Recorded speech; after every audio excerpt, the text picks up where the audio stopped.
Oke, assalamualaikum warahmatullahi wabarakatuh. Kembali lagi dengan Kimia. Kali ini kita akan membahas tentang larutan asam basa, yaitu tentang teori selanjutnya, yaitu teori Bronsted-Lowry dan teori Lewis.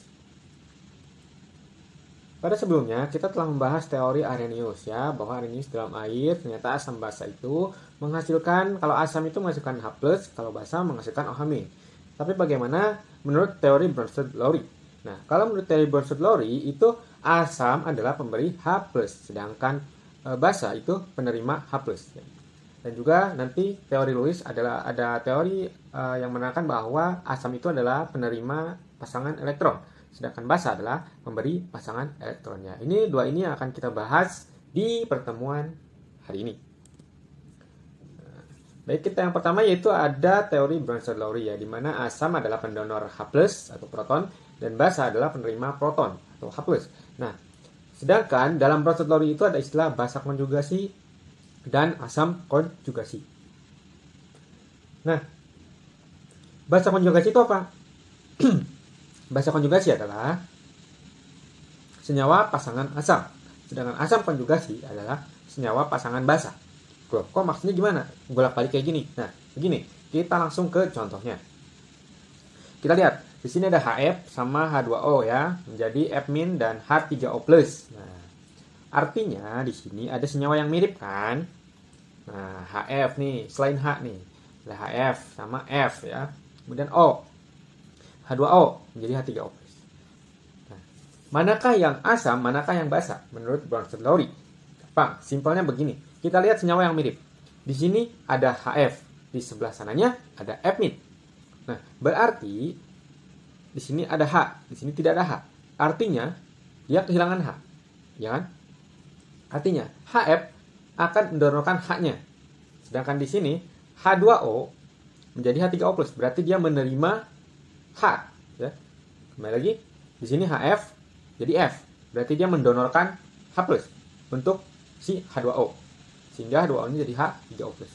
Yang mendonorkan berarti si HF. HF ini berarti asam. Nah, asam memiliki pasangan yang bernama basa konjugasi. Ingat, basa konjugasi adalah senyawa pasangan asam. Berarti basa konjugasinya adalah senyawa yang mirip dengan asam. Mana? Yaitu F-. Sekarang kita ke basa. Artinya kalau sudah temu asam berarti senyawa sampingnya adalah basa dong, ya kan?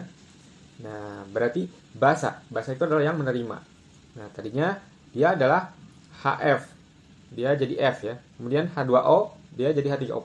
Ya. Berarti H2O ini adalah nanti akan jadi penerima ya. Nah, senyawa pasangan basa itu adalah asam konjugasi. Gitu ya. Jadi asam pasangannya dengan basa konjugasi, sedangkan basa pasangannya dengan asam konjugasi. Senyawanya mirip, bedanya jumlah H-nya aja. Coba lihat, di sini hanya 1, di sini nggak ada.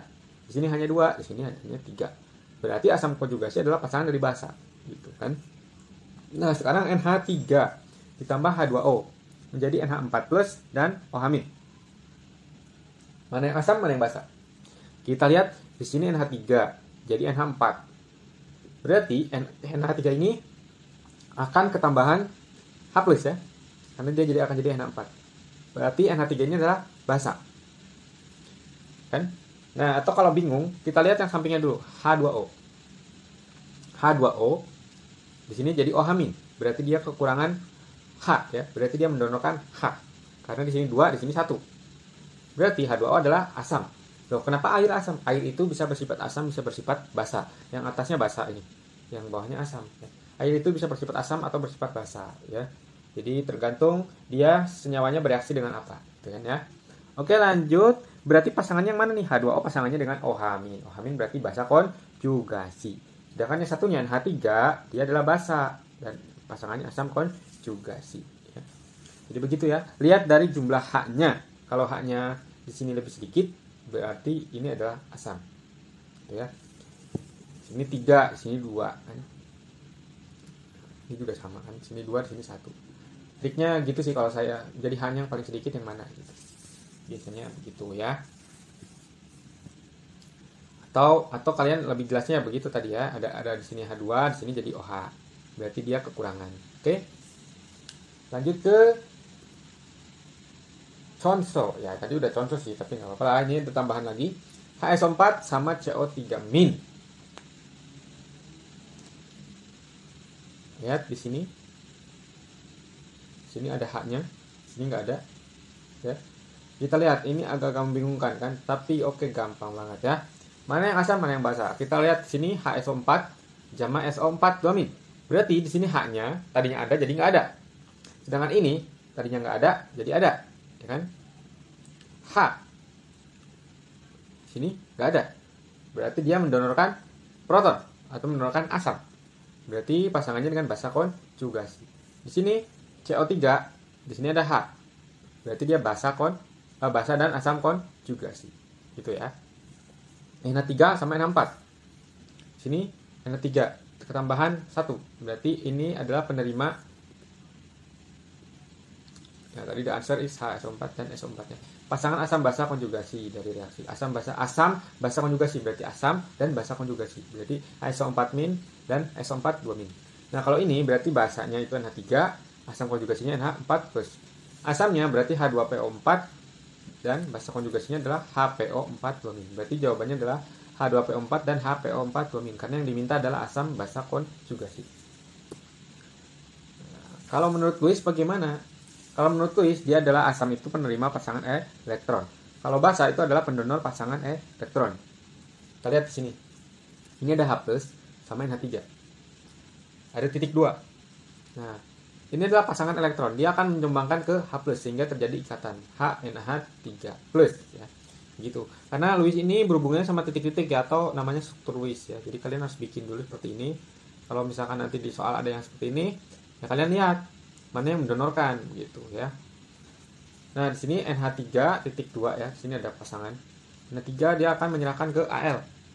Sehingga jadi NH3 plus AlCl3.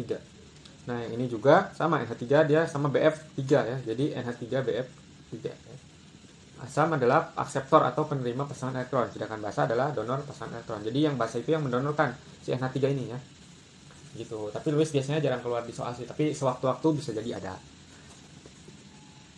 Oke, latihan. Silakan, manakah spesies yang merupakan pasangan asam dan basa konjugasi dari reaksi berikut? Silakan ditulis dan dikerjakan ya, dikumpulkan minggu depan bareng dengan indikator asam basa ya. Jadi kalian nggak terlalu banyak file yang dikumpulkan dan nggak terlalu banyak tugas. Jadi sekarang kalian tugasnya adalah rangkum, kemudian juga kerjakan latihannya. Tapi dikumpulkannya minggu depan.